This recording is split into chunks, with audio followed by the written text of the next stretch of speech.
This Table Talk is made possible by Chronic and Mighty, a newsletter from themighty.com. I'm Skye, and today I'm joined by... Hi, I'm Shruti. And I'm Harrison.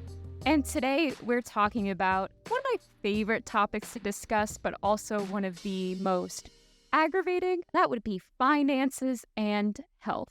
To get us started on this massive topic, I'm curious, what is everyone's most expensive physical or mental health condition? Shruti and Harrison, while you two think about it, I'll get us started.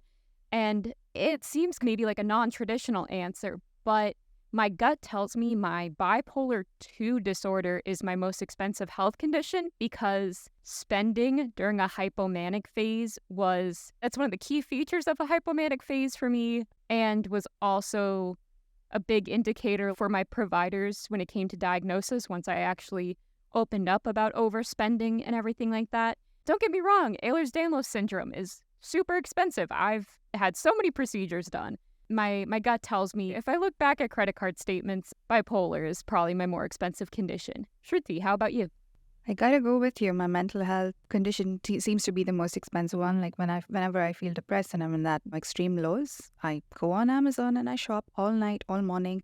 And actually I do that even with migraine, where almost everything I need to treat it is not covered under insurance. Everything is out-of-pocket expenses, especially the painsomnia shopping. Oh, the painsomnia shopping is so real. I bought a beanbag chair during my last prolonged migraine attack, so I feel you. Harrison, how about you? I'd actually have to say it's probably my mental health with relation to misophonia. I think I've been spending the last, I want to say a couple of years trying to find different devices to help with like noise cancellation. I have earplugs. I have curtains that have blocked out sound. I have all sorts of weird things that I've used. I'm sure I've spent at least a couple, probably around $1,000 on just various equipment over the last couple of years. Yeah, that's one of those things where hopefully, someday we find the right thing that's worth all the money that helps us fix, the problems we're dealing with. Till then, though, it's trial and error. Now, we've touched on this a bit, but there are a lot of hidden costs that come with living with a physical or mental health condition. That can include insurance premiums, co-pays, hitting your insurance deductible, paying for medication. Like Shruti, you mentioned a lot of stuff you have to pay for out of pocket because insurance won't cover it. What are some of the other hidden costs, even aside from, the world of insurance and paying for medication and whatnot, that able-bodied people might not be aware of? Off the top of my head, again, this is speaking from my experience being in Canada and having a universal healthcare system where I don't have to pay for my consults or some of the treatments that I need. So transportation costs, because I'm sick, I cannot drive myself, so I have to take Uber or the public transport. Public transport is very overwhelming, can set off, let's say, flashbacks, CPTSD, or I can have like dizziness and stuff. So taking an Uber, the transportation costs. I'd say home modifications as well, or if you're spending too much time at home because you're sick, you're working from home, then you'll see an increase in your utility bills. If you can't cook for yourself, then there's the ordering takeout every single day. Alternative treatments, because that is what helps us most of the time, getting massage, or let's say going to the chiropractor, or practical things that help us with our pain.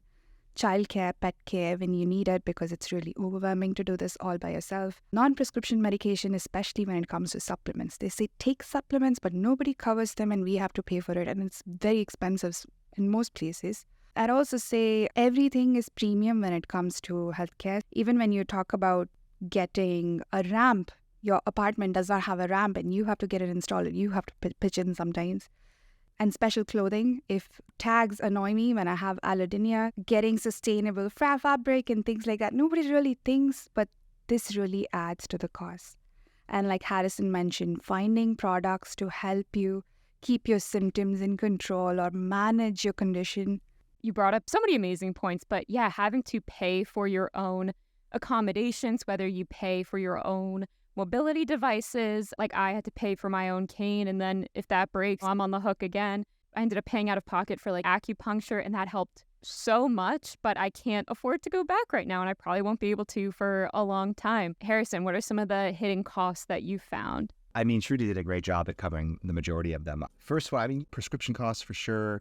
over-the-counter stuff. And the amount of times I've been dealing with nasal issues since I was a little kid, the amount of Claritin I had purchased over the last 2 decades is pretty significant. Not to be cheeky about this, but I definitely say the emotional cost, because I think a lot of times, we talked about this briefly before this, about thinking about things that normally most people won't think about. I live with IBS, and I think that when you go to a movie theater or when you go out to a place, you have to be like, okay, where's the bathroom? So I know where that is. So if anything happens, I can make my way over there.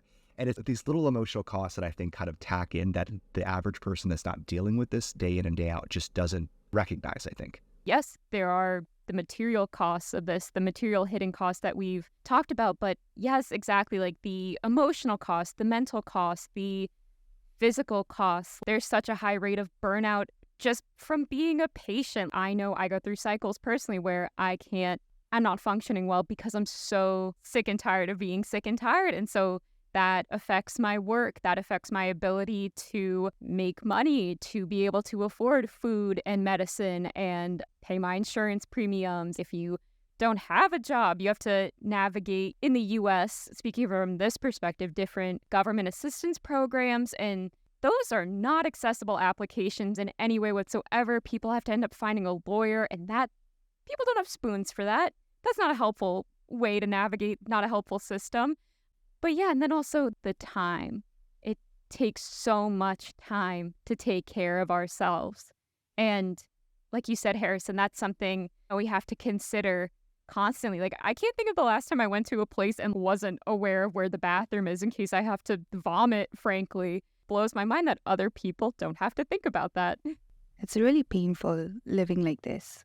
Our lives are not like other people's for many reasons, especially because you need a job to have insurance, and you need that insurance to be well enough to have a job that pays for the rest of the things. And even having insurance does not ensure that everything is taken care of, because there's so many things that is not covered. And even being here in like a universal healthcare system, there are so many things that we have to pay for by ourselves. Like, I needed a CPAP machine, and because of how much my husband earns, I was not eligible to get government coverage for that, because apparently we could afford that. But then again, you take into account cost of living, the inflation and everything. There's barely enough money that a person is making to cover their healthcare bills. So most of the time I used to find myself just waiting to save up enough to buy one tool, and then waiting to save up enough to buy one medicine, and so on and so forth, which is not a nice way to live. You want to work. We want to work. We want to make money, and we want to have vacations, and we want to do all that. Instead, we work, and we really struggle not to take days off because we don't want to lose the money. And we spend everything that we earn on accommodations, on tools. I think Shruti was saying a good thing about kind of segueing into the extra costs that kind of go into it. Because if we are in a system, right, especially in America, if we're in a system where everybody makes a certain amount of money, an average person that doesn't have the health conditions or the stuff that the rest of us are going through, they don't see that additional money going elsewhere. So they're making more money than us because they don't have to put that extra money towards all of the things that are trying to keep their lives together. So ultimately, we end up paying more. Oh my gosh, yes, I wish it wouldn't be heinous to snap on a microphone, but I just want to do all the snaps. Oh my gosh. Yeah, I took this trip out to the other side of the country for this thing that I was like, okay, I absolutely have to do this. No question in my mind. But I had to pay more money for the accommodation than anybody else who was there because I mapped out where the nearest urgent care locations were and where a pharmacy was, just in case, because you have to plan for these things. And also, I couldn't bring everything I wanted or needed to because I had to prioritize space in my carry-on bag for my plethora of medications. But yeah, that's the time thing too. And I had this back in 2019. I was working 55 hours a week. I was commuting for an hour and a half. That was just one way.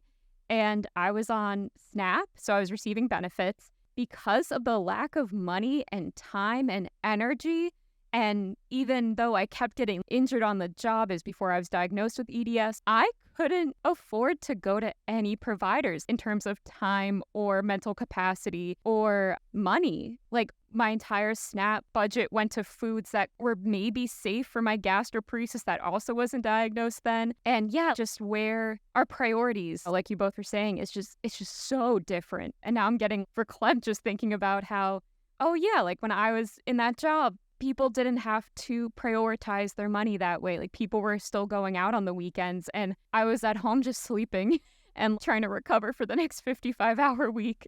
On that note, so I've had this track record that people usually make fun of. Ever since I started working, I work myself to the ground 16 hours a day, and I usually work for 7 months. And at the end of 7 months, I burn out and I have to force to take a sabbatical because my body just won't go any further and be at home for the next 5 months. So whatever I make and whatever I save goes towards sustaining myself for the next 5 months. And this is how my life has been. So people laugh at the career breaks that I've had and they say, oh, it's 7 months. Are you gonna...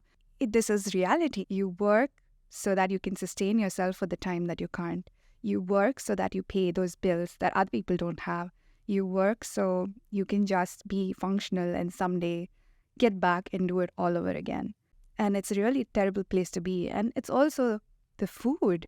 People with chronic illness need specific diets or specific foods or like things that are not processed, things from whole foods, let's say. And that's expensive. Food that doesn't make us sick is expensive. And it's really hard. And it's like harder to find too. Before I started work at the Mighty, back when I was unemployed and I was trying to find work wherever I could get it, I used to just wander around. The closest places to me were places like McDonald's and Taco Bell and the places that don't have the healthiest options for me, especially as a vegetarian. It's like going to these places, you get what you can get. And yeah, if you don't have enough money and you're trying to make ends meet by every week or every 2 weeks or every month or however it is for you, you have to factor that in. Okay, can I afford to eat good this week? Or can I afford just to sustain myself with this week just so I can afford the medication I need to get through the next week? So there's all these little things you have to factor in. It's like, and my roommate says this to me a lot, and I've adopted this ideology about coins. And it's how everybody gets a certain amount of coins every day. And I think some people say spoons, other people have different kinds of words for it. But yeah, it's you only have so many coins and you're running out of those coins, you have to refresh. You have to find a way to do that. And I feel like with mental health, especially when you're not financially in the best place, it just is the worst. I can't say it's just the worst because I feel like you have to constantly cut corners for yourself. You're trying to run a small business that is yourself and you have no money coming in and you have to cut your own corners. And those own corners ended up being either your mental health, your physical health, whatever you do to get by. You also keep working even though you know you're burning out because you can't afford to stop and take care of yourself. But eventually that just leads to burnout and you'll be forced to take care of yourself. It's just like devil in the deep sea kind of situation for most people, especially with the current state of affairs in the world where everything has quadrupled in price and there are people living on, let's say, $75 a week food coupons after having filed for disability. I don't know how anybody can buy anything healthy. Eating at McDonald's is probably going to make them sicker. Exactly. I feel like you're either paying the upfront cost, the financial cost, or you're paying the back end mental cost from the mistakes that you made because you have, not mistakes you're making, but the decisions you're making based off the fact that you don't have enough money to eat healthier. It's a cycle. It's a tragic cycle. It is an awful cycle. And I'll be honest, with that being said though, do we have any tips to share when it comes to money and budgeting for health costs or just keeping track of everything or explaining the hidden cost of living with a health condition to others? I think there are a few resources becoming more available on the internet about the hidden costs and how to manage your finances when you live with chronic and mental illness. So when you get diagnosed, that's the first place I'd go. If you have a diagnosis and you haven't known about this all these years, great time to go and do that. If you're one of those people who can offer that advice, I'd say please put it out there for other people. But get a financial advisor, maybe look for someone in the chronic illness community who can help you better with that and budget and prioritize, putting down the long-term and short-term costs that I'm willing to compromise on in a column, pros and cons. That really helps me. But honestly, Skye, I'm still figuring this out. Like with a lot of things, it's a work in progress. Harrison, do you have any tips? I don't know. I think that the pandemic kind of forced me to be frugal. So I've become a frugal person. But I don't know if that necessarily is a good tip because sometimes I sacrifice my own health for saving that penny or something. I think looking back on my 20s, though, I will say that the biggest tip I can recommend is don't sacrifice your health just because you think it's going to save you some money. Because like I mentioned earlier, that is going to come back and bite you. And it could, just throwing out numbers, a procedure could go at you, cost you $100 or something, right, to go deal with it. But if you put that off and you just say, well, I don't have the money to afford this or I can't figure this out, down the line, that's going to come back. And that now might be tens of thousands, hundreds, that can completely bankrupt you. So it's really unfortunate that our system is so tied together like that, where you have to make a decision. But until we figure out a new system, that's the kind of system we have to navigate. I do have this, I know of this tracker created by my friend Erica at blog. She created like a health tracker for people with chronic illness. Of course, you're going to be tracking your symptoms, etc. But she's also created pages in that tracker where you track your finances and where that goes. So that could probably help people.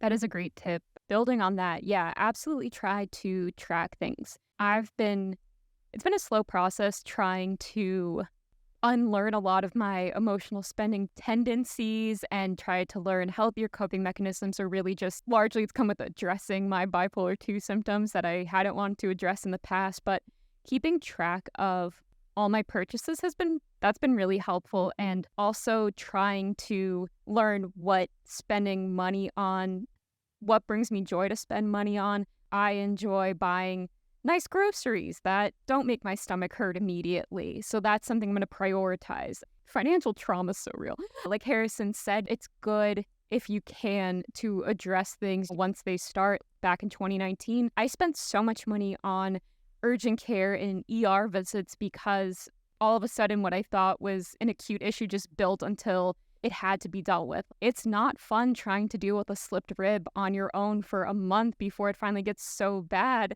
that you can't get out of bed and you need help. And that ends up being pretty expensive. I also wanted to say, when it comes to applying for something like SSDI and you do need an attorney's help, you can ask them, one, if they have any pro bono hours, or two, if when you get approved for SSDI, the attorney can then take a back payment from your SSDI payment that will include the months that you spent not working and applying for disability. It's complicated, it sucks, but I promise there are like great groups on Facebook that are usually condition specific that will have amazing advocates in there to help you out with this.